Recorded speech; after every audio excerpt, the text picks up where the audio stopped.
Hello, everybody. This is Courtney Starhart, and I'm here with Finding the Force. And we have part two with Dr.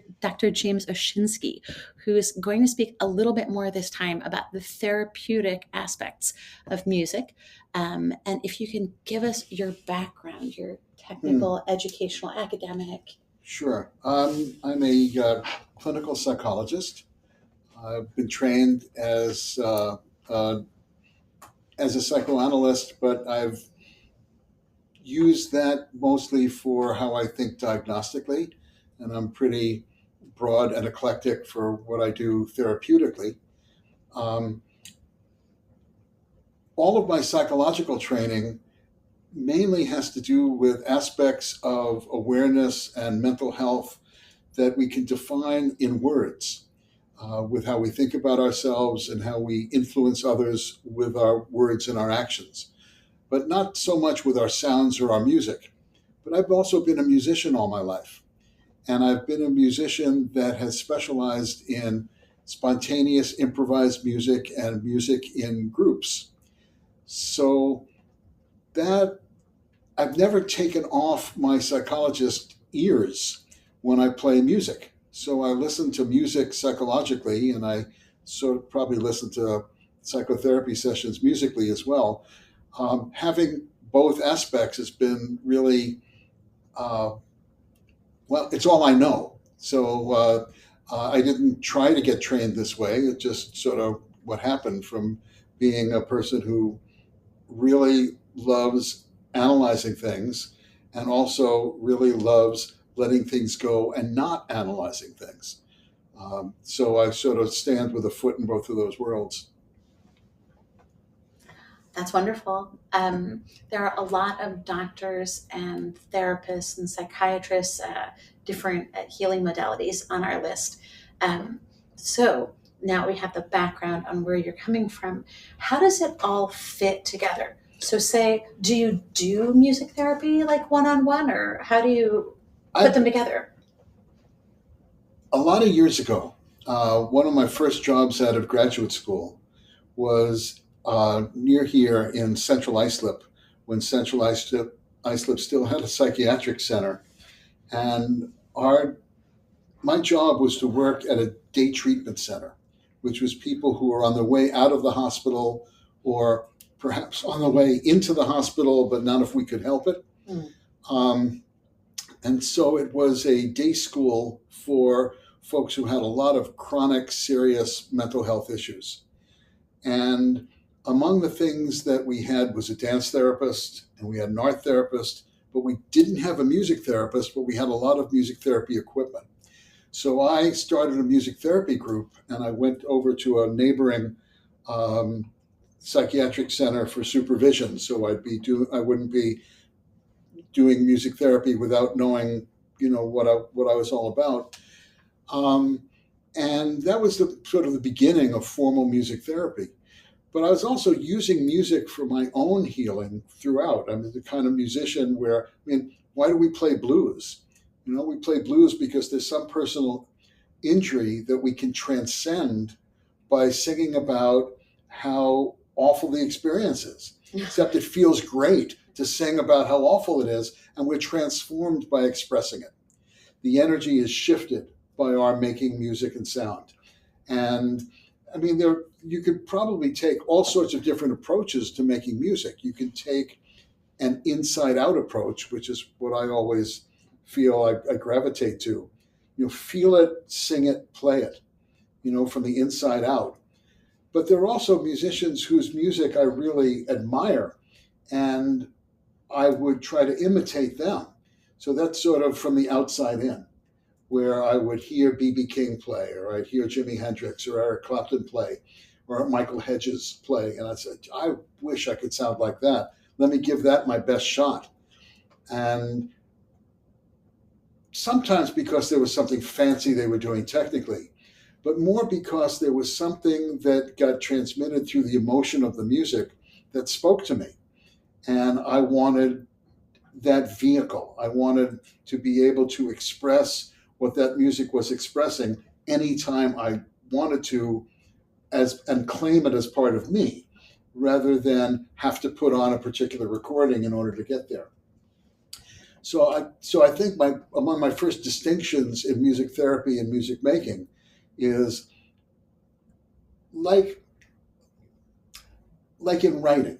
There are plenty of people who would say, if you want to express something, express it by journaling, express it in poetry, express it in your voice, in your writing.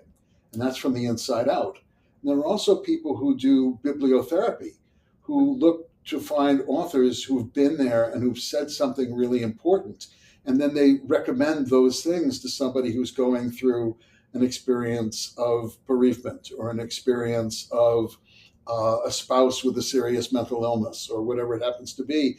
And if you can read about it because someone else has been there and they've explored the territory first, or they've said it in a particularly poignant way, again, if it speaks to you. So I think the same is true for music. You can approach it from an inside-out perspective or an outside-in, and they're both legitimate. I just have a whole lot more experience working from the inside out. And so, moving into some music, what does that sound like? If in the West we usually feel our way into doing something, and can we fool around a little bit? We haven't planned this, people. This is what it looks like to fool around.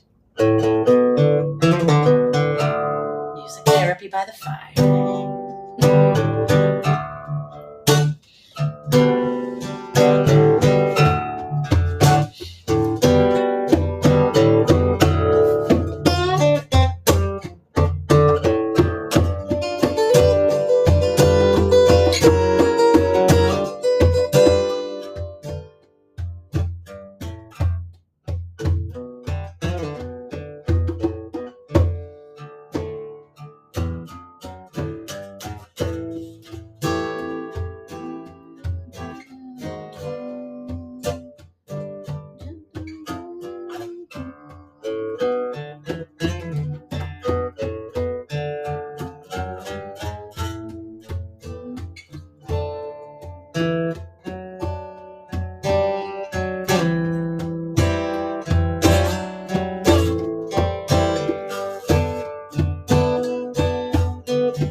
Made it look easy.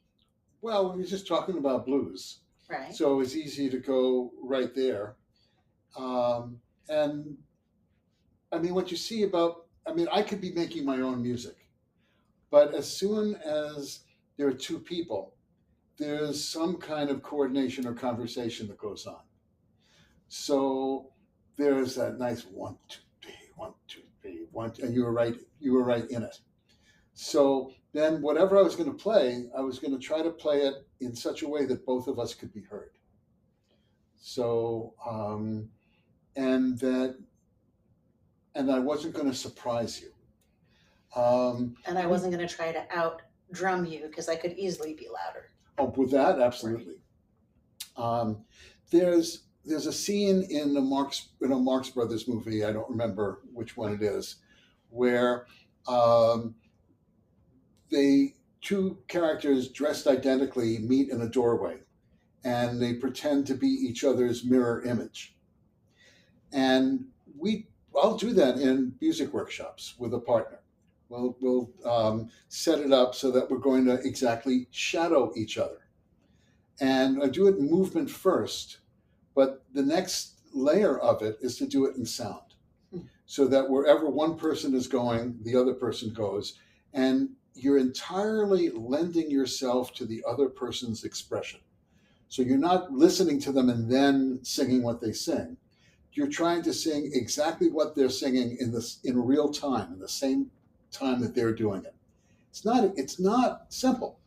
And to do it as a partner, what you want to do is not totally shock or surprise the other person, because then nobody could follow you. So you want to do something that's both real but followable. And that's true of all interactions in music if you're going to do a cooperative duet. You're going to try to make it something that the other person can follow, say something real from inside yourself, and have it be hopefully interesting, where it's worth listening to. And then I remember one of my associates at one point was doing something called Imago. Have you heard of that? I've heard of it. It's not my specialty, or I'm not going to say anything particularly intelligent about it. I don't want to take you off the tracks that we were on already, but the idea being that when you mirror someone and people feel heard, Mm-hmm. and especially when it's nonverbal, there's a special kind of release. There's like a deeper part of our brain, maybe our neurology, that it gets into. That was one of the techniques of the master hypnotist Milton Erickson, is that in order to bring someone into his world, where he would use his timing and phrasing to get them to listen in a very deep way to the especially to the therapeutic metaphors that he was using in what he would say. But he'd begin by going to them where they were and starting with their body language and rhythm and breathing, and then bring them along to him without that actually being something he would say out loud that he was going to do. So that was another kind of shadowing or mirroring, where you lock into the other person's body language and then make the connection more intense, so the content is taken in at a more deep level. Right, and there are all these layers of brains, and we address that a lot with my work. The deeper you can go, right, into the unconscious, maybe the more healing. And bringing that to light or consciousness. Well, I would throwing it out there. Yeah, no, I would agree that the most. There's a funny image of what the ego is, or self-awareness, or self-consciousness. One image of it is that I know that a lot of people have car seats for their kids, right? And you could set up a car seat where it has a plastic steering wheel and a little beeping horn in the center. I had one. And your kid can be sitting there turning the wheel and beeping the horn, and he or she might think they're driving the car. That's sort of the ego, where we think we're driving the car, but we're in fact driven by all sorts of unconscious motivations, and both in terms of what we want and what we're afraid of, that we're not aware of. And then, you have that moment of like, why did I do that? But there was a reason why we did it. We're just not aware of it.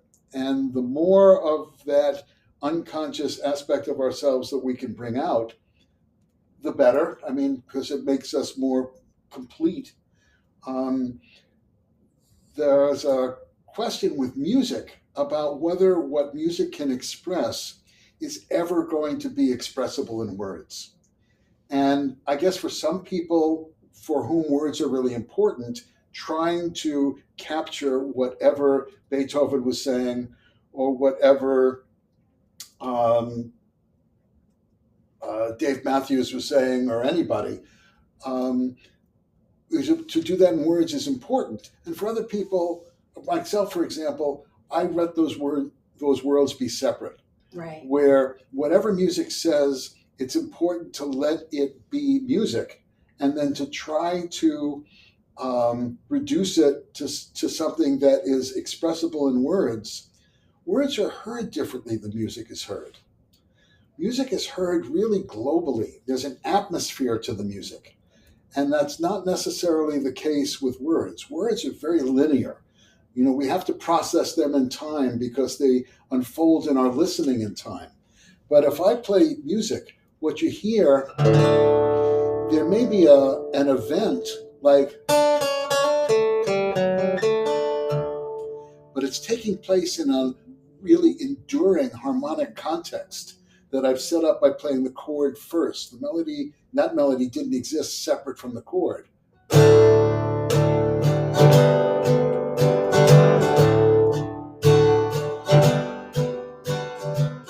Now we've got this rhythm set up and this repeating chord pattern.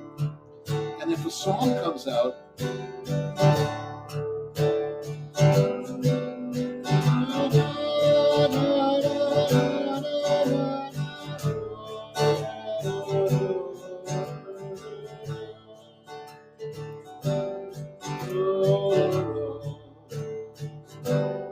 so there's like sentences to the melody. Because we process melody linearly, but not in isolation like we do words, right? What we hear is a melody in a harmonic context. Those same notes without those chords behind it, or with different chords behind it.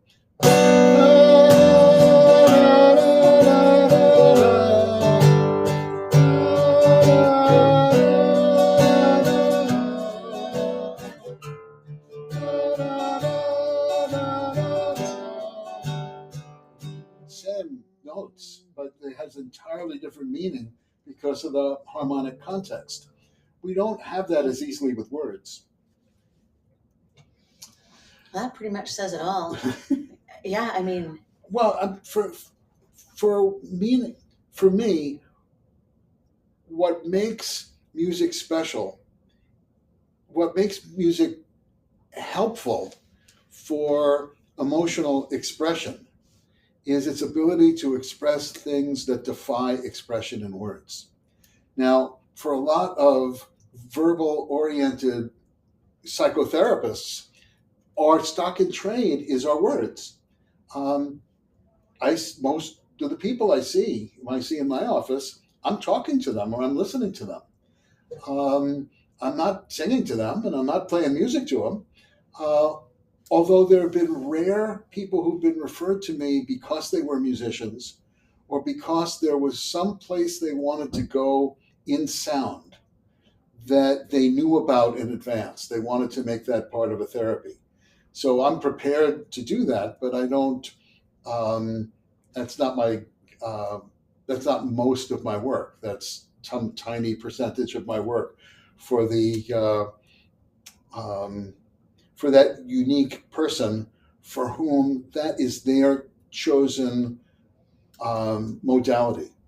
So I'm glad I have the flexibility to go there, but the opportunity doesn't come up that often.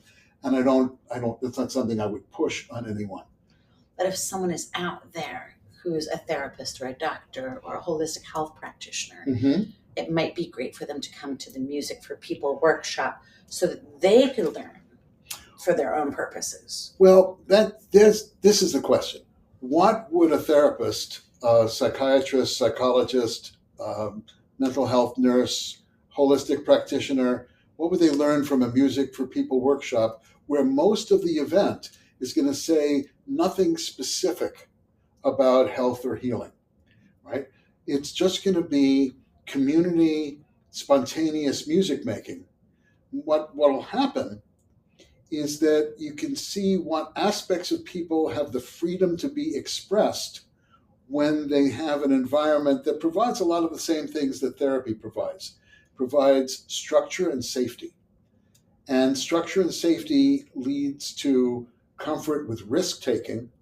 Risk-taking leads to authenticity. Authenticity leads to healing. So you could get another pathway to the same endpoint that way. That sounds amazing. Well, guys, hopefully we're going to be inviting people into this beautiful space here. We don't know exactly what that'll look like, but I'm going to be training to do this specific style of music and super excited about that. So hope to meet you there. Do you want to play anything before we go? Yeah, and I'll mention that we're doing this 2-day workshop at the end of May. That's it. Where day 1 is all participation. And day 2 is a combination of participation and learning how to lead this stuff for others. So I guess that's where if you have groups and you want to bring rhythm into groups or melody into groups, Yeah. The second day of training will give you some basic techniques for how to do that. And also, we can come to you. We don't want to leave that out. You can come to us, or we can come to you, probably. You'd have to ask nicely.